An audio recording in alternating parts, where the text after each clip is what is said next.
and the tension that brought from day to day. Reading that period, I never really thought deeply about that before, and it sort of brought that to life in front of my eyes. I agree with easily on that.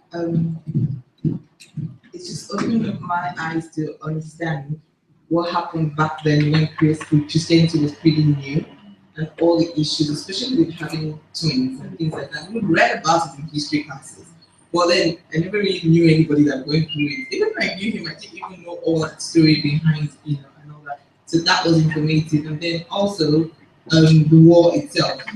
At first, I thought it was making light of it, but then when I read the book like the second or the third time, then it kind of sunk in, and I'm like, okay, he wasn't really making light of it. In the first read, I thought, why would he just put it like that and make it sound like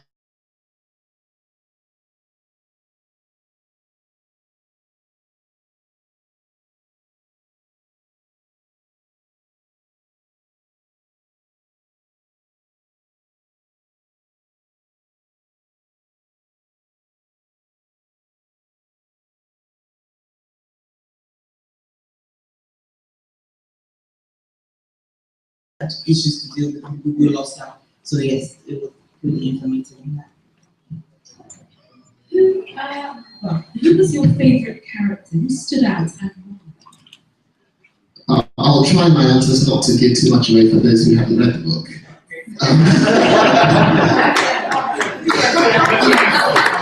As my friend has pointed out, that's it. On many occasions, I remember screaming at the television or radio, like, no! Don't say that. But for me, it was actually the character of Kiri himself. I thought he was a well-written character with a lot of depth to him. And you can see his development through the ages and through the stages of his life, from the very beginning as the little boy and his relationship with the father, right through the period of the war and school and all the things that shaped him into who he became. I thought that was a very well-written character, and I really feel.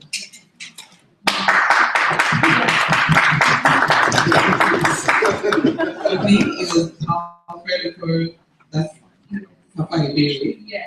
That was the person for me because he brings in the African man, the typical African father. They're like that. Who's beating him and at the same time praying for him. And then beating him, that is the typical African father. So throughout the book, for me, it was him. It was him. I loved Alfred as well. I just loved the fact that he was such a man of God, but not at all sanctimonious. Yes. And he was so brave.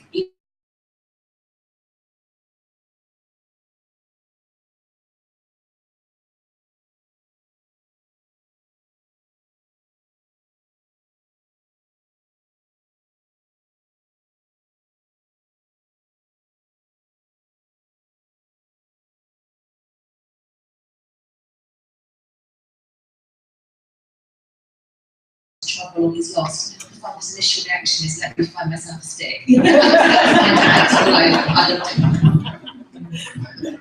My personal favourite was Kiri's mother. I don't know what I liked so much. I think it was the fact that he woke up after a terrible experience. And I'm going to tell everyone at school, with a snake.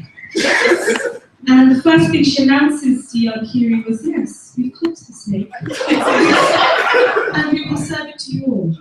And you know, that sort of abruptness of the African motherhood, or just general motherhood, I just thought was beautiful. Personally beautiful. What do you actually, because I was going to ask you what you thought about the father-son relationship, which is what, it's been mentioned. What do you think the book has either told you or informed you about the father-son relationship, or what has it solidified for you? Yes, the father-son relationship was very traditional. Yes. African traditional. Yes. In the sense of you had the father who was quite disciplinarian, Yes. and yet had so much love for his son. And it showed that the two are not mutually exclusive. Physical discipline does not necessarily exclude love. And it showed that was the case in that society. And it is still the case in many who still adhere to that philosophy of parenting. And I thought it did portray that rather well. I liked as well with him, although yes, he was very strict and he was very, very loving.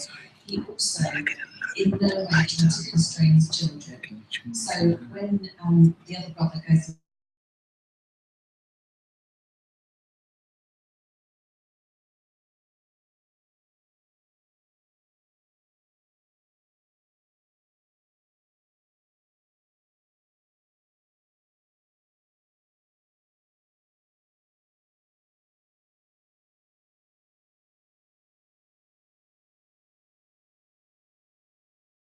and then the relationship went from the typical African brother who's very strict, like they said, to someone that was also loving.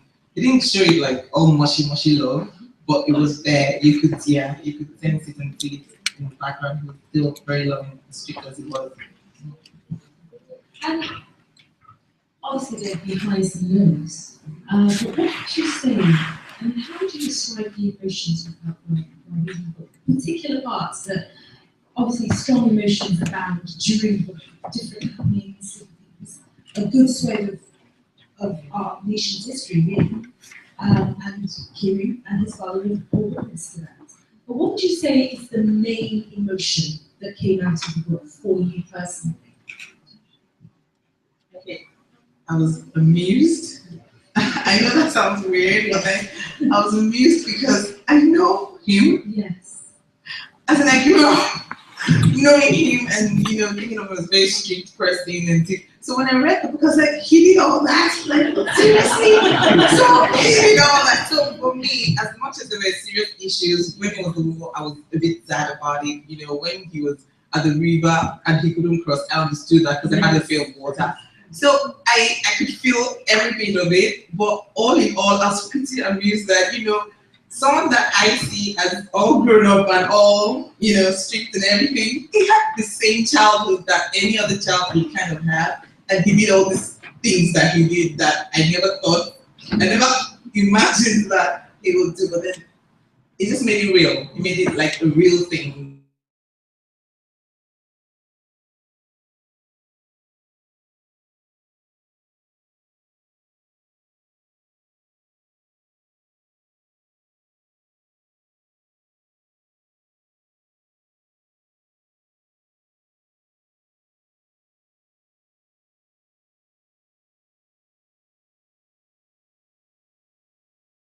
This is really amusing.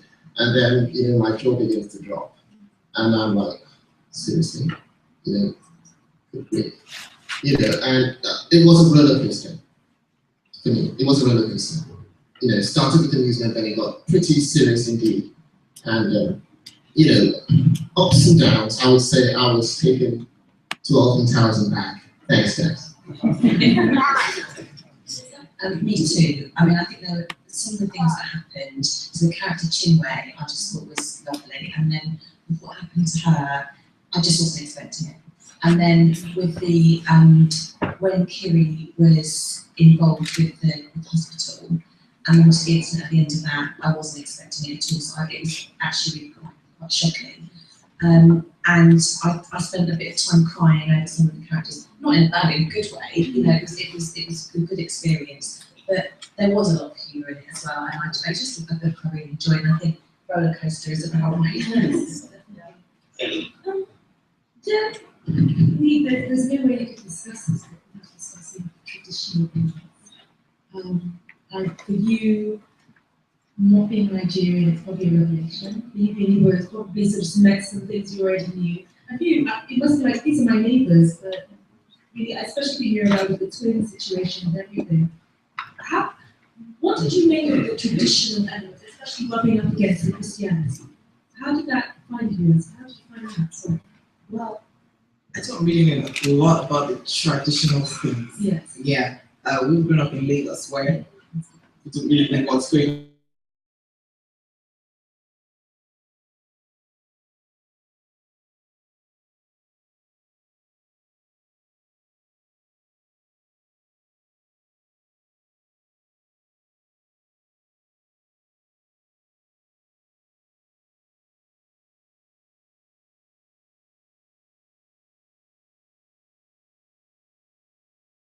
Coming from all the reasoning behind it. because, like I said, where we come from in Nigeria, it's a thing of joy. Everybody wants to have twins in my area. They're all really excited to have twins. So, but I read it, and then that even made me go online to read more about, what happened at that time and everything that was done, Mary Slessor and all that. So yes, that's about the little that I know about the traditional things. I really can't see much about traditional African stuff.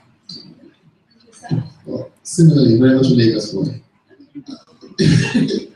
So, yes, some people used to call me fake Igbo man in that sense, but hence my reference to the window into the world, because I could look through that window and see these traditional elements, and for me, similarly, I had a shock as well. I was like, wow. But I could think about it, because yes, I did read a lot about these sorts of things. Whilst I didn't personally experience it, I was exposed to some of this in terms of literature, and it just became a lot more real in my mind, that conflict of the time. How someone would grow up, or a people would grow up for generations with this firmly held viewpoint. And when this totally different thing comes from a totally different world to theirs and says, no, your entire viewpoint built on centuries is wrong, do something else, and how that really resonated with the people and caused an earthquake through the society, which continues till today. I could feel that, the beginnings of that earthquake, and think, wow.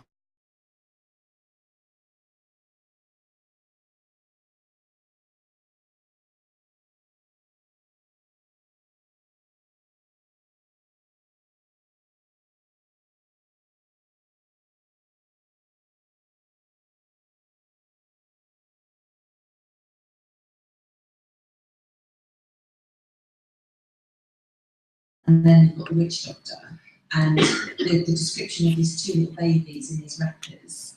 And then later on, when he becomes ill, and people say, well, that's because, you've gone against the witch doctor. And then he does it again, and he saves another set of twins with another family. I just thought that was wonderful. Perfect. Now, to be honest, we could go on all day, because this book had so many elements. I can only beg those in the audience to please read it, buy it, read it, guard your copy, because I've lost mine to a friend. And no, honestly, I'm actually going to buy an extra one to give to another friend just to buffer myself so I can keep mine. So, but if I had to ask you to please summarize the book, The Unappreciated, I suppose, how do you go about doing it? Summarizing the book, you need to read the book. You need to read the book, that's all. That's what I mean to say. You just need to read the book. I read it 3 times, and on the 3rd read, I was still laughing. I'm like, really? I saw that before. I was still laughing. So you need to read the book. That's all I'm going to say about it. Well, I would attempt to summarize by saying that Life is a Dance is a story of a boy saved from death by his father, who navigates life through changing times. And the book takes us through this boy's journey from that initial event through different phases of life in a changing world. That will be my summary.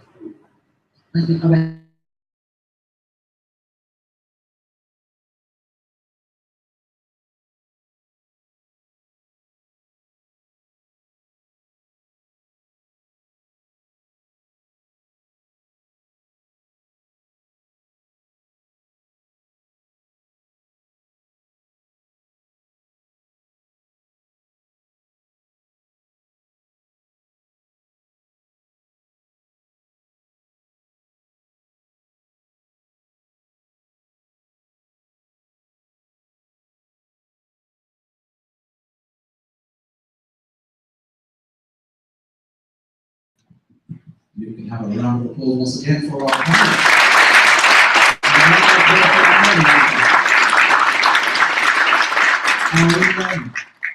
Are we enjoying ourselves? Are we learning about the book? Is your appetite a little bit wetter for it? Okay, good. The next person we're going to introduce up is a lady who goes by the name of Deborah Debs. Now, Deborah is a Cameroonian-born but London-based. She is a soul singer. She delivers compelling music, which started from the 90s right the way through the noughties.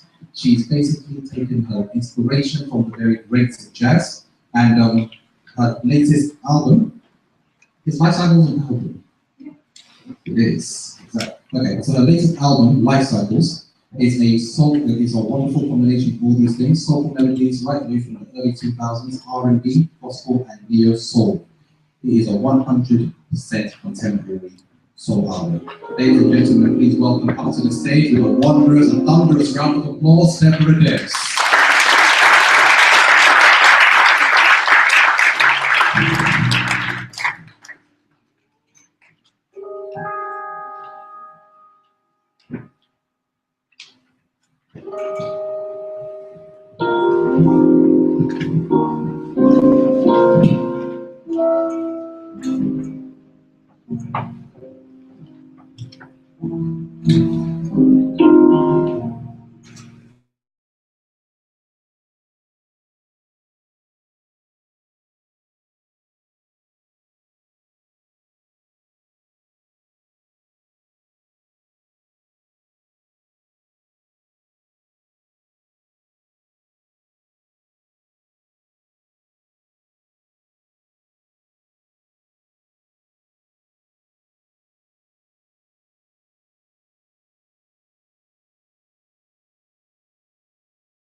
Supporters was Chibuzo, and he along with a bunch of other friends who are in this room today,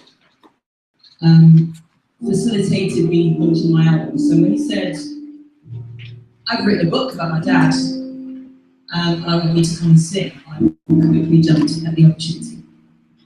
And so this song that I'm going to sing is called Fizz and Lemonade. It's about love and tea, coffee, and drinks.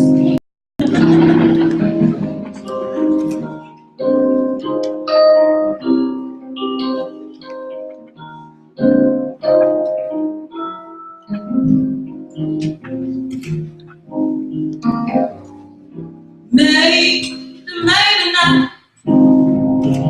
We can get together with a coffee bar. Like the milk and you can tell we're hot. Ignite a session to make a kilowatts.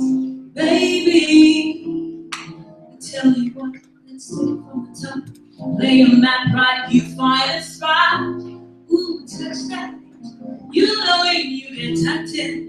Don't switch places, no game playing. My heart's racing, take me on a cruise in your limousine. I'll be your wife, even off as your lemonade. Drink me some moonshine, make you want to stay. What you need, I'll provide. I'll be your red.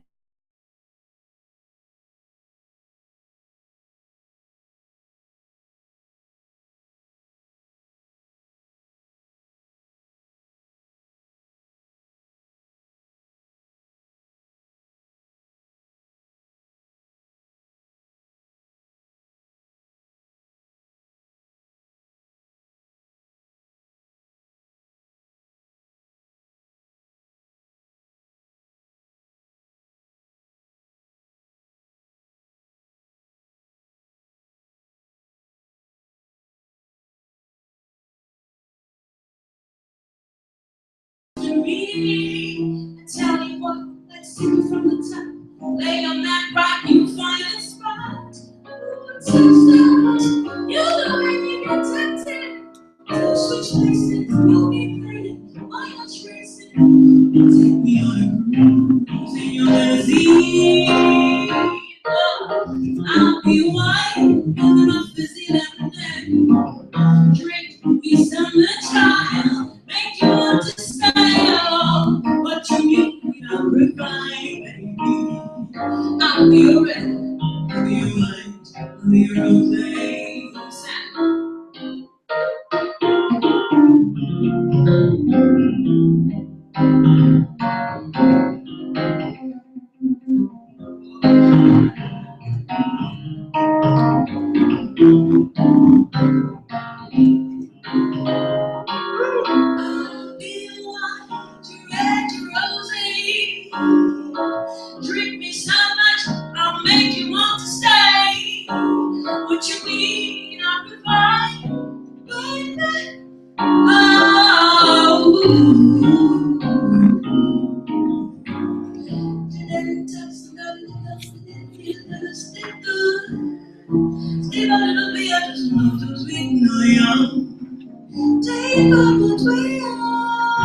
This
next song is called Love Below.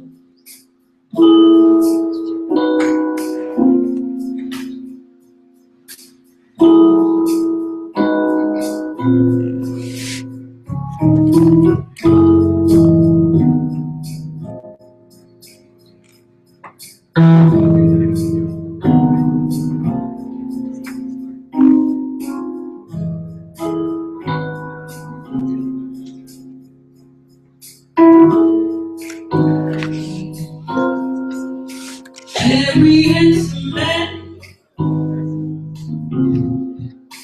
case me in your play.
I'm dressed in my feet.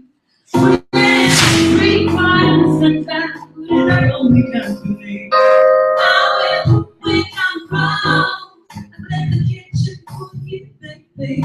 If you're feeling cool, there's no reason to get out. I'll touch your as your 6 foot over my 5 athletic tongue. Make you wanna push down the lights below. Provoke my sensuality. It will be so easy when you come around and slow your rate. And not alive every incident. Case me in your plan. I got my eyes on you. Go ahead and let me in, please. Simon Keys. Give it up for Simon Keys, everybody.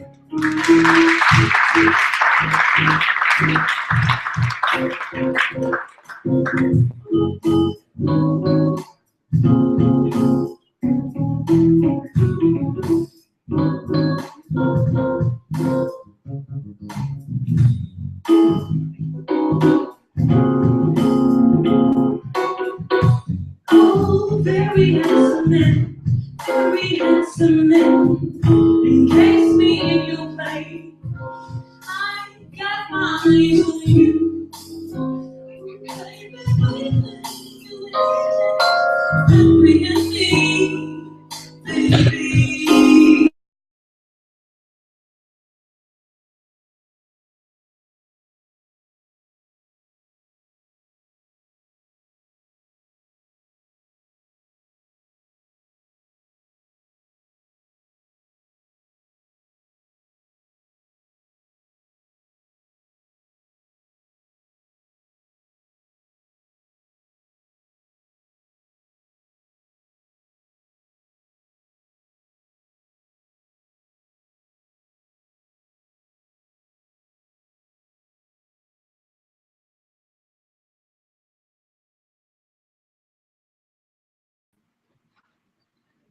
Yeah, okay, 1, 2, 3, 4. Okay, 4 people. 5. I'm not going to count that last hand that went up at the very back. That is the author. All right then. I think book launch, I've spoken at weddings, I've spoken at funerals and birthdays and loads of other events. And this is the first time I've actually spoken at a book launch. That just tells you just how rare it is that someone actually sees a project through to the very end. And a lot of us have had dreams of writing our own books and doing various things, but to actually be at the stage where you're not just ready to put it on Amazon, but you're ready to share it with the world and within like this, it's just amazing. So I'm sure you all want to see and speak and hear from the men who are responsible for this. Ladies and gentlemen, please put your hands together, coming up from the back.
Has got to be finished, because it was such an important and very, very significant project, at least for me as a person, and also I think in the life of my family, and the fact that I think that the book would go a long way, not just today, but also in the future, that anybody in the future will be able to read it.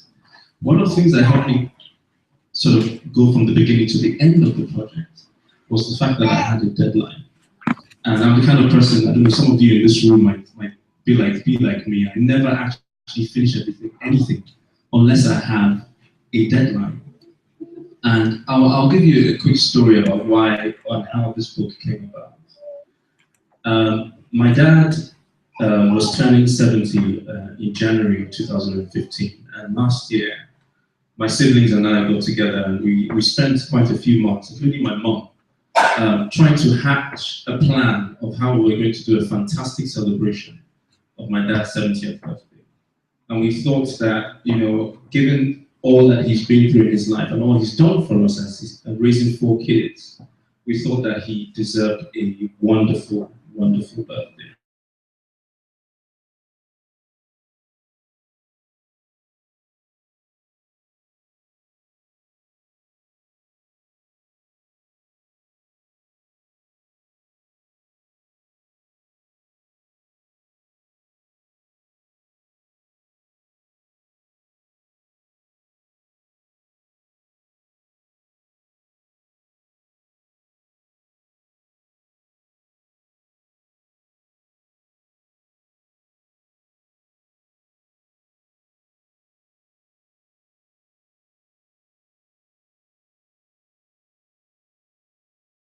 And I really just felt that, we needed to do something a little bit more than that, something that would last generations and generations to come.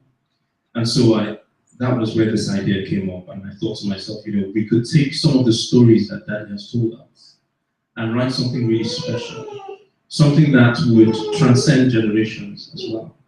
And for me, raising my kids in this country, there's always that thing behind you, at the back of your head, when you're thinking, how are my kids ever going to understand how life was growing up in Nigeria? How are my kids ever going to understand what it's like to live in Africa? And how are my kids ever get into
enough, we can abandon it, but let's not say we didn't try.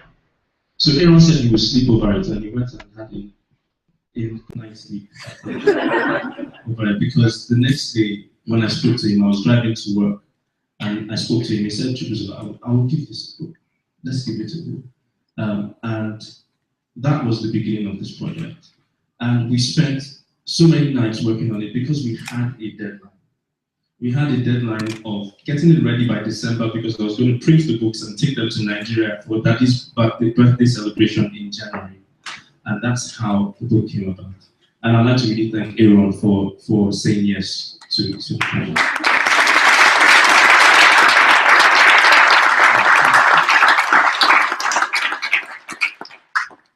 So now you want me one thing was my dad for his birthday.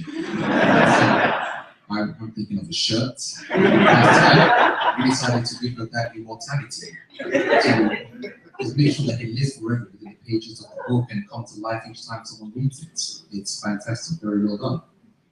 Right, so Aaron, that's a really big gift to give to somebody.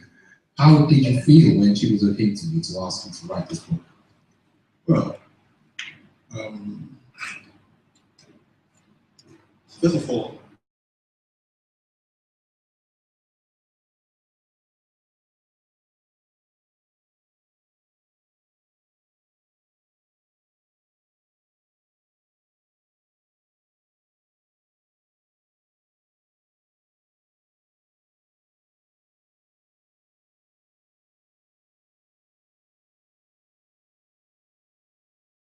"4 years."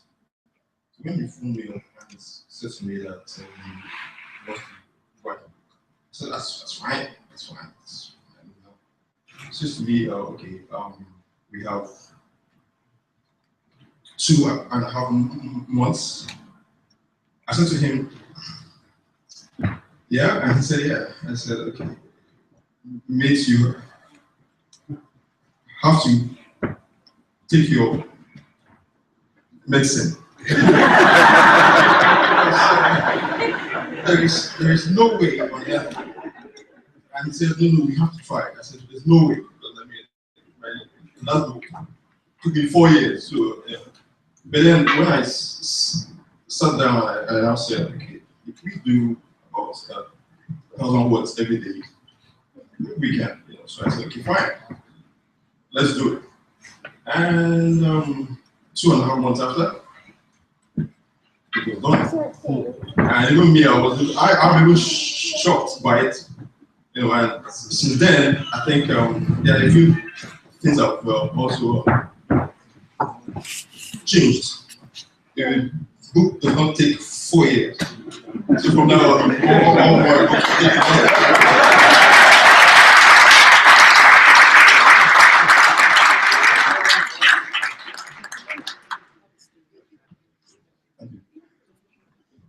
take 4 years. Someone else can assist me on books for the last 10. So, challenge to go, yeah, objection, that's what we're trying to do. Give it an aggressive time frame. We find that you do it a lot quicker.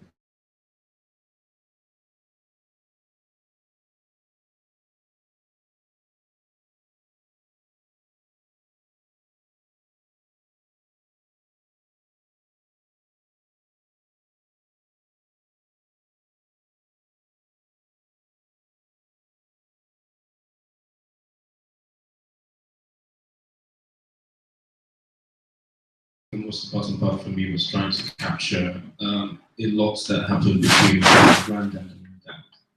And I think that's probably because I'm a father as well, and I have a young son who God has given me that big responsibility of bringing him up. And I think in the very fact that my granddad was able to stand up to protect the life of his twins, I think that was awesome. I think that spoke volumes to me. And I really thought that was a very, very key part of the story, which I wanted to try and tell. I think for me, that sort of is the foundation on which I want to try and bring up my kids, and the foundation on which I hope my kids will also bring up their kids going forward. So in trying to catalog that story and tell it well enough so that it captures not just the fact that as parents, sometimes it's difficult for us to express love to our kids. We could end up spanking them. How does spanking somebody show love to them? But in African culture, it's something that is very strong and very, very telling about how a father or a mother uses a strong hand to put their child on the right path. And it's done out of the deepest of love you can ever think of. And for me, that was the most important part of the story. Thank you. There's a saying that my mum always says, which is that as I smack you with my right hand, I will hug you with my left. And I found that very difficult to reconcile. It kind of seems like mental torture.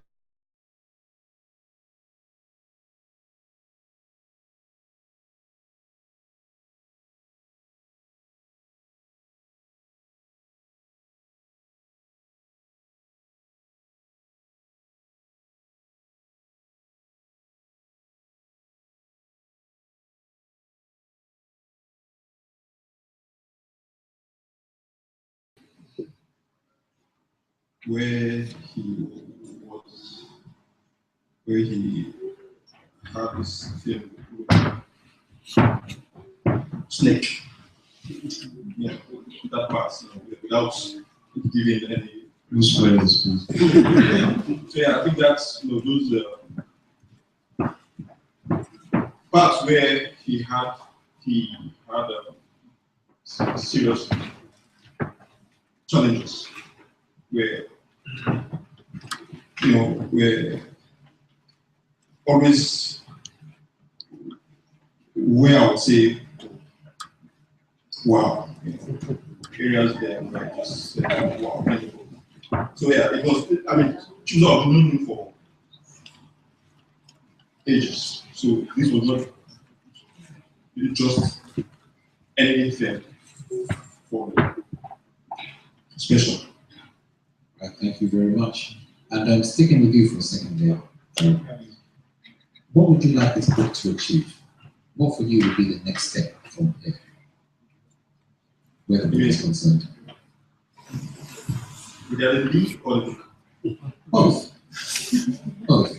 If it's sold 500,000 copies, that would be good.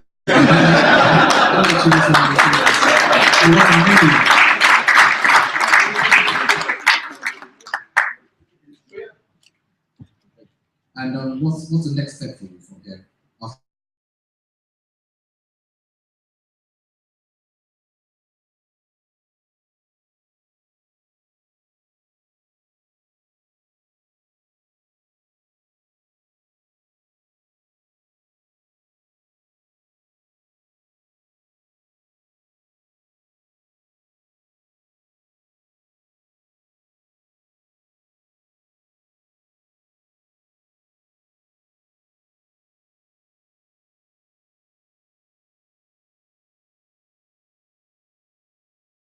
said, get to the Guardian, get to the Telegraph. And for me, I really just wanted to sort of move the project on, if you like, and not slow it down and have to go through all of that. Because for me, it wasn't really about getting the Telegraph or about getting the Guardian. That would be nice. If we sold 1 million copies, that would be wonderful. But for me, it was about telling a story that I could get out there to people and people could read and be blessed by it in one way or the other. For me, if this book would find itself in the hands of lots of children around the world so that they can learn a little bit more about Africa, learn a little bit more about African culture, which I feel is not being told well enough. If you can expose somebody a little bit more to what happened in the past and help shape their thinking about the culture, about the people, then I think it would have achieved a lot. Quite a few people have said a few things to me about Chibuzo. I think the next thing is to do a movie. In fact, some people know themselves. They have put their children forward as actors and actresses in the movie. And but we'll see how it goes. And I hope that everyone here enjoys the book. I hope that it makes a good read for somebody on a plane somewhere, on a holiday somewhere, and that the story will not just be something to relax with, but something that will teach a few lessons to a few people and help make people's lives better. Thank you.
Yeah, no confirm. We confirmed because we were just thinking to ourselves, we literally argued all the time. But I think that was actually good because one thing we did say to each other is that if we didn't argue or we didn't discuss a lot of these things in detail, the book wouldn't be as good as it is today. In fact, I remember the first time Aaron had written some chapters and we came together to review it. And I think there was one chapter he had written which had probably about 20 pages or so. And by the time we finished with it, it was like 5 pages. We hacked and hacked and hacked.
You have the perfect.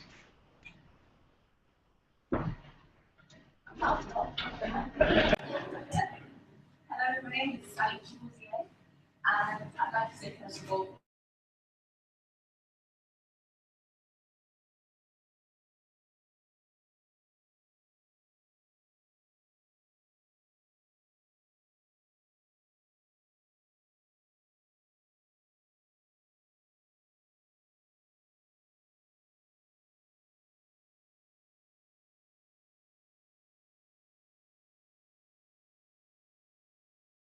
with telling the story or having to tell somebody else's story through your own voice. Because I read the book not from beginning to end, as Aaron and I do we read the whole book but in various chunks. So from one chapter to another, blah, blah, you know. So it talks very much about the man in question. And I understand that that took a lot away from it. But I'd like to know how difficult it was for you, if it was, to tell somebody else's story with your own voice. Well, first of all, it was not my own voice because I had him with me every day, and I think he was making sure that I did not run away with someone. So yeah, it was every day we were there, day after day, night after night, and he would look at what I've done and he would add his. Yeah, so that was how we wrote the book. So it was not just my own thing. I don't know if that makes sense. Well done, she was very moving because everyone does it to run away with it. And my second question is, why does it dance? I'm sure you read through several titles before you and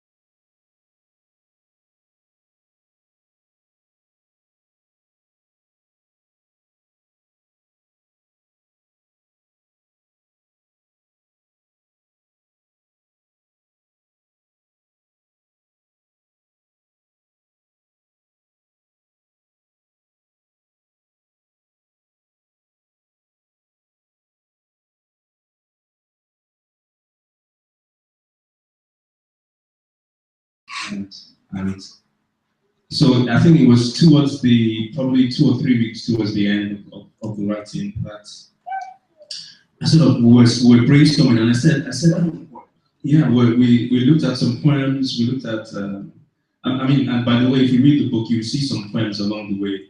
Every one of those poems we went through, there were poems which stood out to both of us, and we thought they were very interesting. We thought they carried a lot of message. And we wanted to try and form a title from some of them.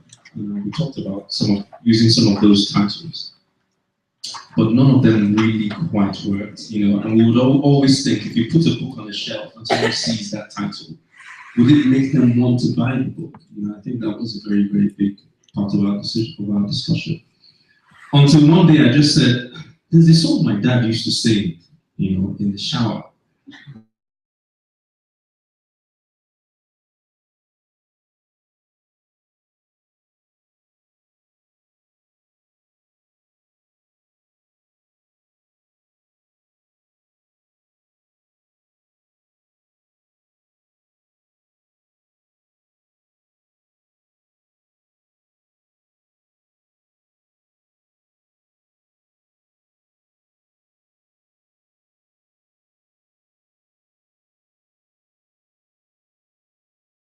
And once we landed, and it's weird, it's one of those things where once you get it, you know it. It's just there, and that's how we got the title.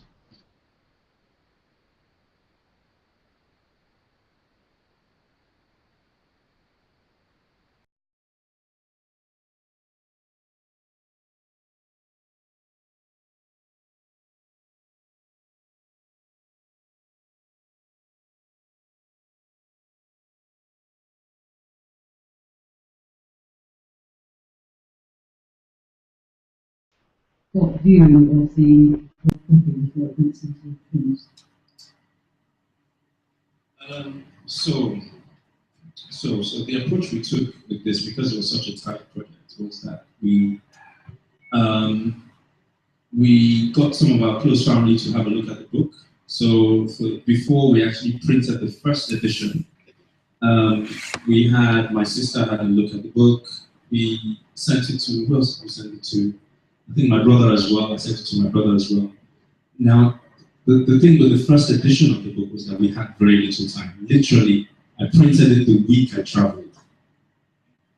So I had gotten my sister to read it, my brother to read it as well, and they gave some quick feedback, quick comments. Aaron and I spent a lot of time making sure it was clean, but the plan we had was that we'll take that first edition, print a few copies of it, take it for my dad's birthday because that's what it was for, and then off the back of that, spend some more time reviewing it and editing it. So the copy you have now, or you will buy today, is the second edition of it.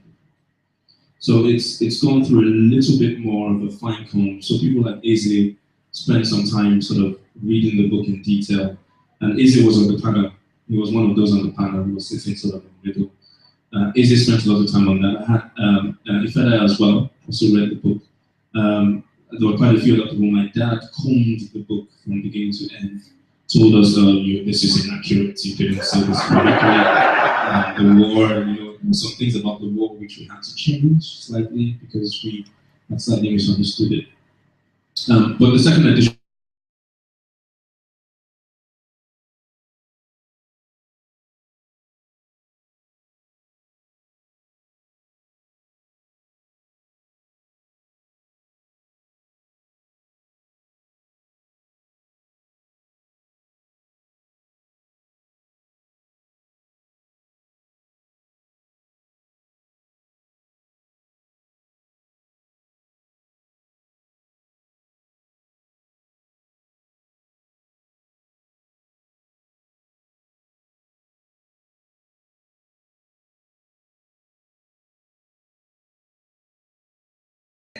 He's currently studying finance, which means he's going to make a lot of money and you and I can stay good friends. Alright, he is also a budding musician. He writes some amazing songs and he plays like a wizard. You've seen him playing on the keyboard, you've now got to see him pick up the guitar. He's extremely talented. And I don't know your name. Deborah. And Deborah. So ladies and gentlemen, please put your hands together for Samuel and Deborah.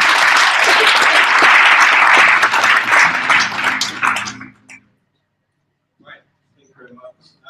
Very quickly.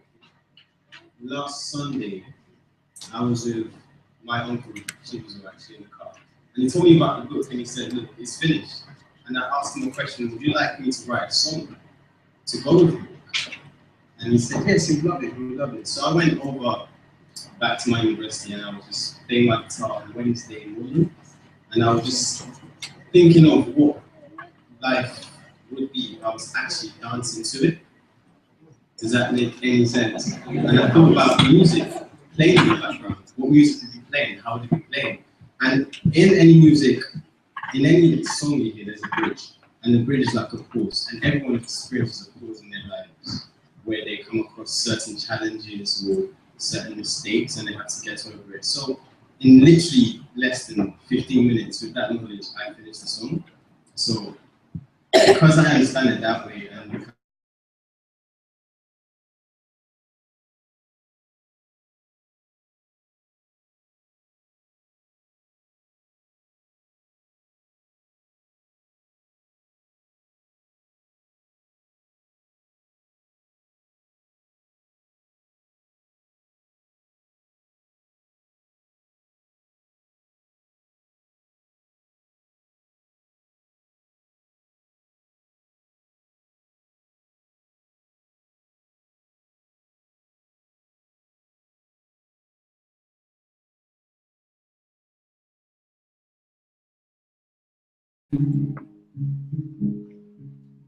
so many days and so many nights I've laughed and I've cried. Her smile is so beautiful.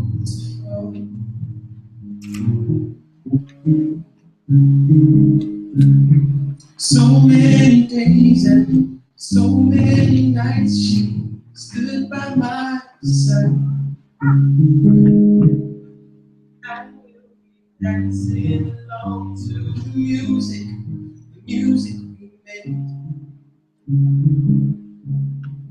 I will be singing along to the songs, the words that we wrote. And they'll say, oh, oh, oh, oh, oh, oh, I'm still standing. Oh, oh, oh, oh, oh, oh, I'm still standing. Life is so wonderful.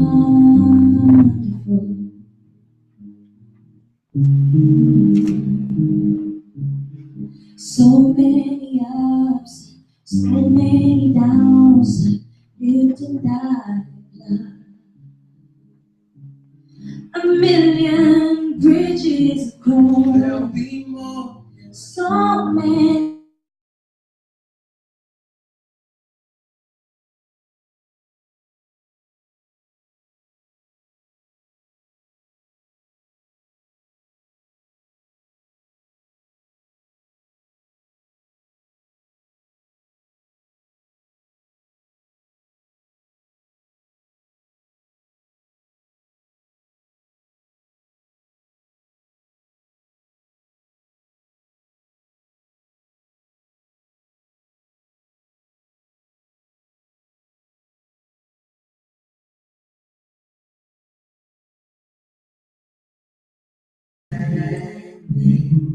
Oh, oh, Oh, oh, oh, oh, I'm still standing.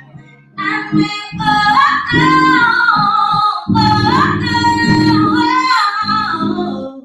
I'm still standing.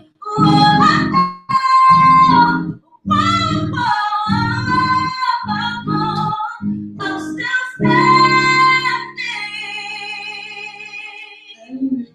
Dancing along to the music we made. And we'll be singing along to the songs that we wrote. You sing along. And say, oh, oh, oh, oh, oh, oh, I'm still standing. Say, oh, oh, oh, I'm still standing. say,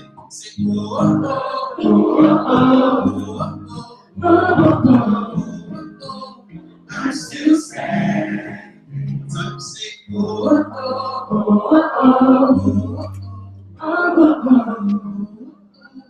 I'm still standing. Thank you very much.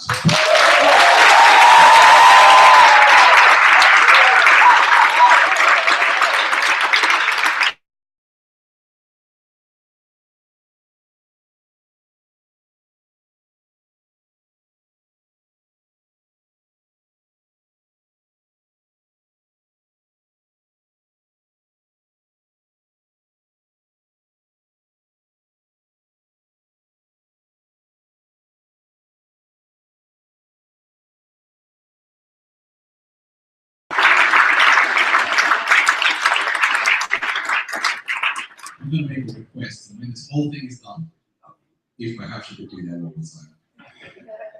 All right, it is time for the main event. You've all heard from the book. You know that there is a main protagonist in all of this. We're about to meet the character behind it. Ladies and gentlemen, Professor Okoro.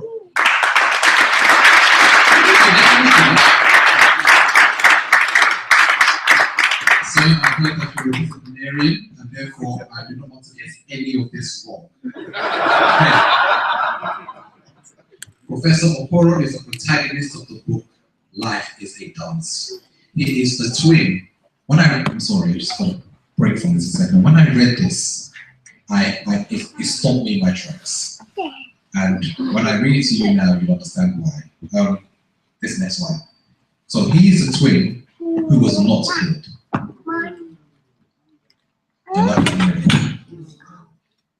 A retired professor of electrical machines and power systems, he was educated at the University of Lagos, where he obtained the BSc Honours degree in electrical engineering in 1973.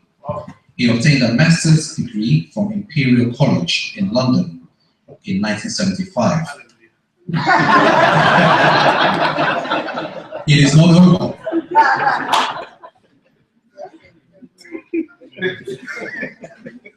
He went on to do his PhD at the University of Birmingham. He is a fellow of the Nigerian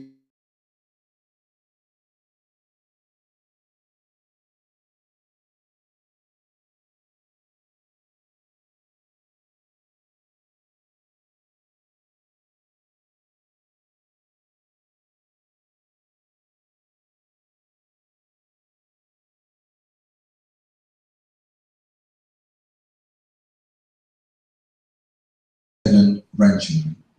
Ladies and gentlemen, please put your hands together for the reading of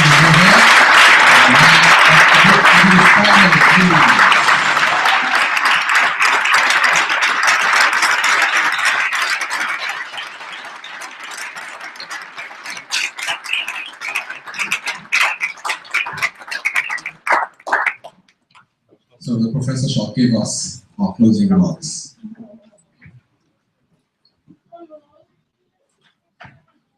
Let me first introduce to you my wife, the mother of two.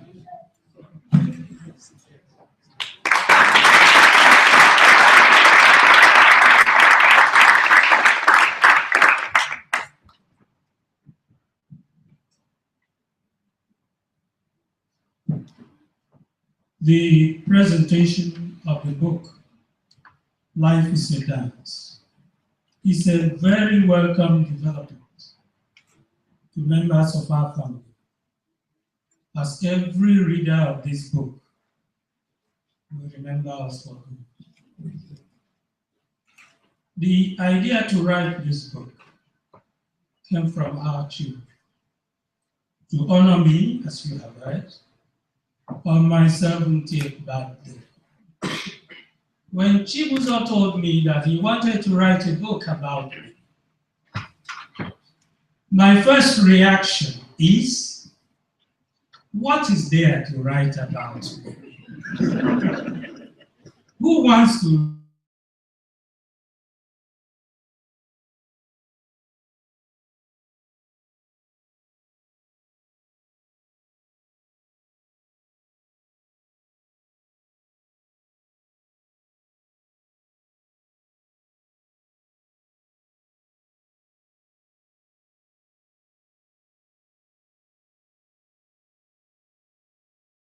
we prefer to be visible amongst our peers.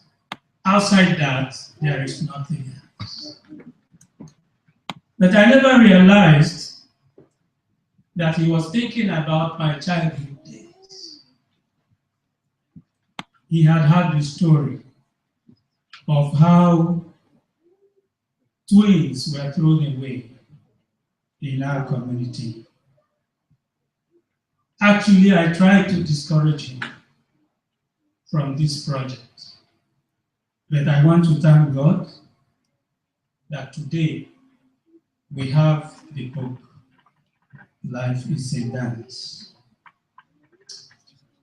The events of today, I believe, were ordained to happen because I could have stopped it. I could have discouraged it. And I want to say that my wife and I and the entire family welcome all of you to this event. And we are very happy that you found time to honor us today. When I saw the testimony of Chibuzo on the third page of the book. As to the reason for writing this book, it actually blew my mind. He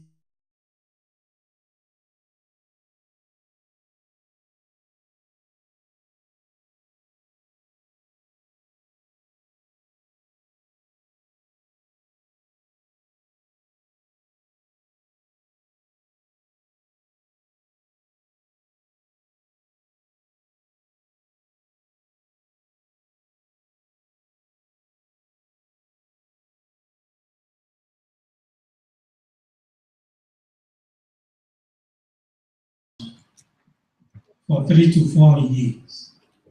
And my wife did all the care that the children needed. And later I wondered, how do we get these children to be good in everything they did? We counted ourselves especially lucky that our children did very well, and we are proud of them. Now, in June 2014, I was invested a fellow of the Academy of Engineering in our country. And my children wrote a tribute to me, led by Chibuzo. And it was a glowing tribute, very well written. I thought it was the best of all the tributes presented at that event. And at the end, he put a postscript. And he said, life is a dance, and you've got to learn it. Daddy, you have taught us to dance, and we are now enjoying the symphony.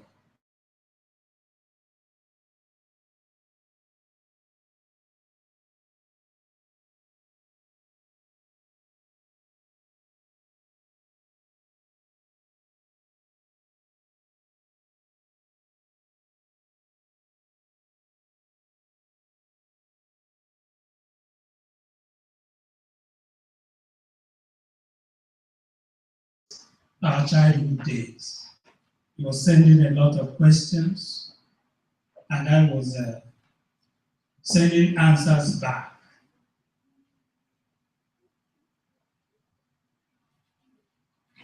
He kept sending these questions, and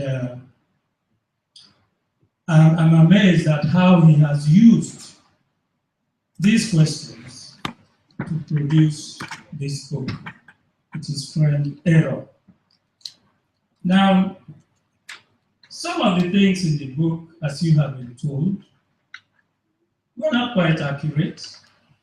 Some of them I did not agree with, but they are the writers, and I discovered that they were interested in writing something that would serve, something people of their generation would enjoy reading. And so they put quite a few things that if I was given a chance, I would take up. Now, the main actor in this book is not really me. My name is Christopher. My family calls me Kiwi. Some of my friends call me Chris. I love that name. And I think that the book was not seriously about me.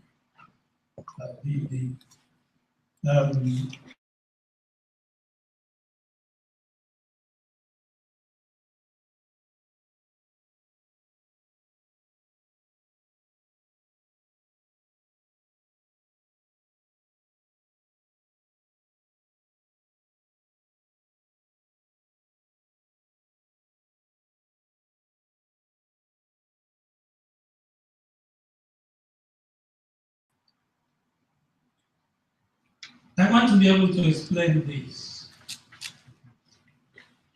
There is something I would describe as the inner man of every person. And when you think of the missionaries that came to Africa, through whose ministry I'm alive today, there is something that made some of them leave the shores of this country to come to Africa, facing all the dangers that they had to face. I've often had to ask myself, what would have happened if these missionaries did not come? Of course, maybe the killing of twins in my part of the country would have continued, and maybe I would not be alive today. But at that time when Europe was going through an industrial revolution, and there was also the Great Reformation in the church, I believe the Holy Spirit was on the move in this country at that time, and gave these people, some came as missionaries, some came as treasure hunters. Then they all worked together to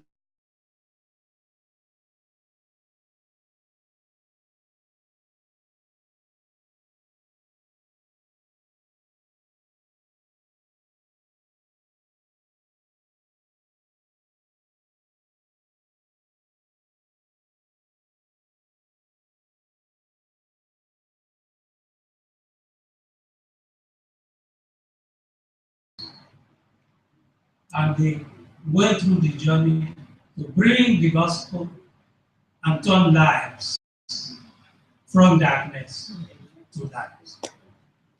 And that is an aspect of this book that has not been mentioned. And I believe that is where the future of this book lies. The main actor in the book is really my father, Papa Alfred, the catechist, who received the gospel of Jesus Christ with all his heart. He not only gave life to the twins as their biological father, but risked his life to protect them from the darkness of that generation. And we are going to think a little bit about the darkness of our generations. Papa Alfred scored another success story, which was not mentioned in the book, which I would like to bring out clearly. He was among the few men who decided to send their daughters to school. At that time, daughters were regarded as people who would go to other families. And so any family spending money on daughters will be spending for another family.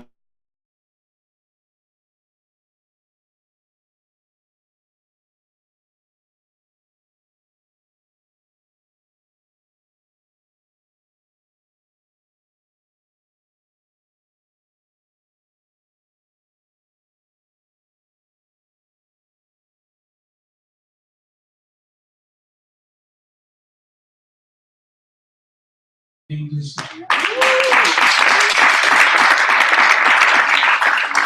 And is today a PhD holder in English literature.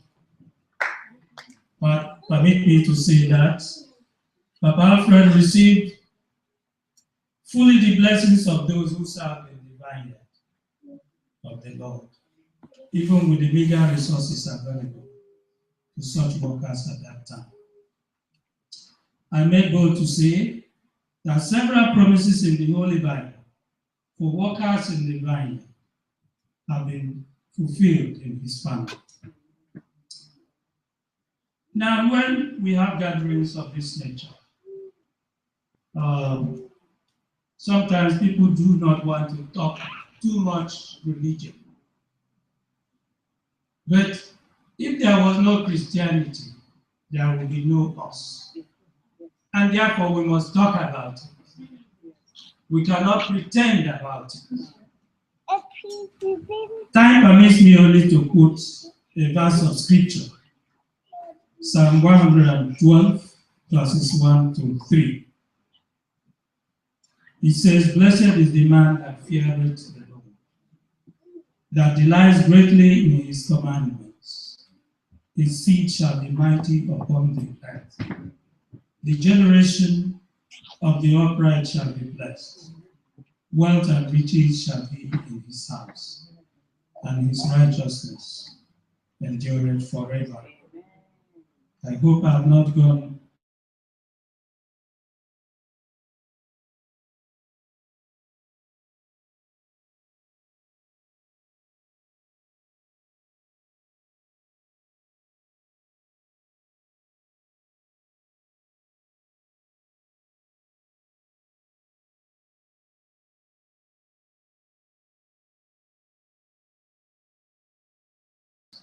in the lives of men. Darkness is every negative thought or action in man that is against the will of God. Darkness is not the characteristics of any race or tribe, but exists everywhere in the world. Indeed, there is so much darkness in our world today. As you think backwards of those times, that history that this book has connected us to, let us think of the darkness of this stage. When you turn on the TV now, you see strife everywhere. People are killing one another. Lives are being terminated. Bombs are being thrown here and there. It is the same darkness as we had in our community at that time. And I think the world should be conscious of this and seek to eliminate such problems, such challenges in our communities, so that people can live their lives in peace. I want to say that all hope is not lost for our world. The Lord Jesus said in John 8:12, "I am the light of the world. Whoever follows me will never walk in darkness."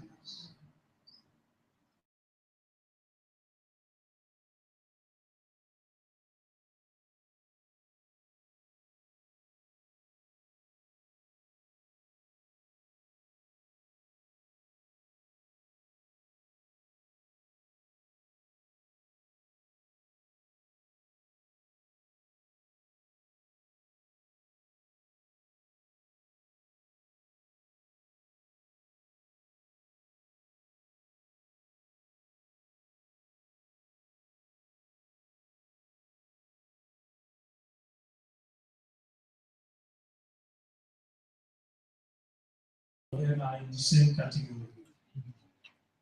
The choice is ours to live a life full of darkness or accept the light of life. Whenever light enters a dark room, the darkness will disappear. Be a candle light that can light other candles and lose nothing. I hope that you will be able to appreciate this emphasis on light and darkness through the reading of this book.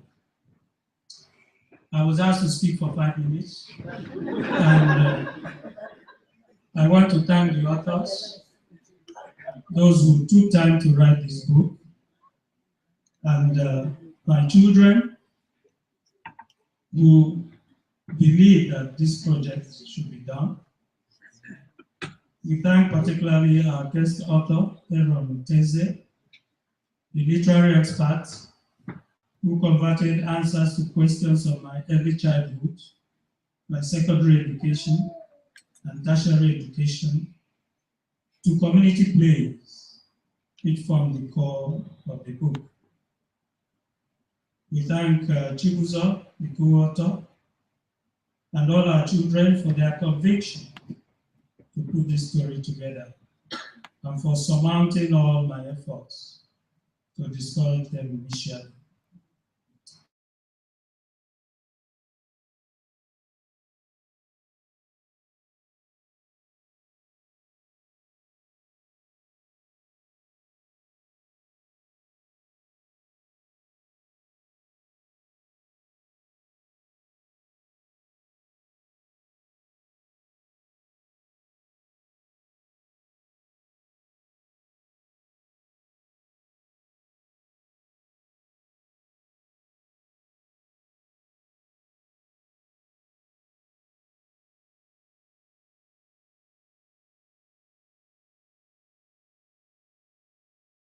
London to Rugby, that is not part of the story.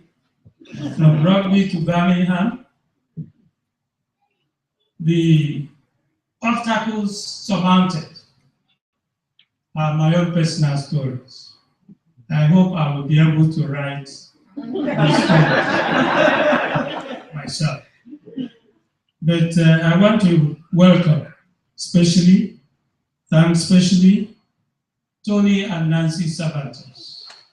We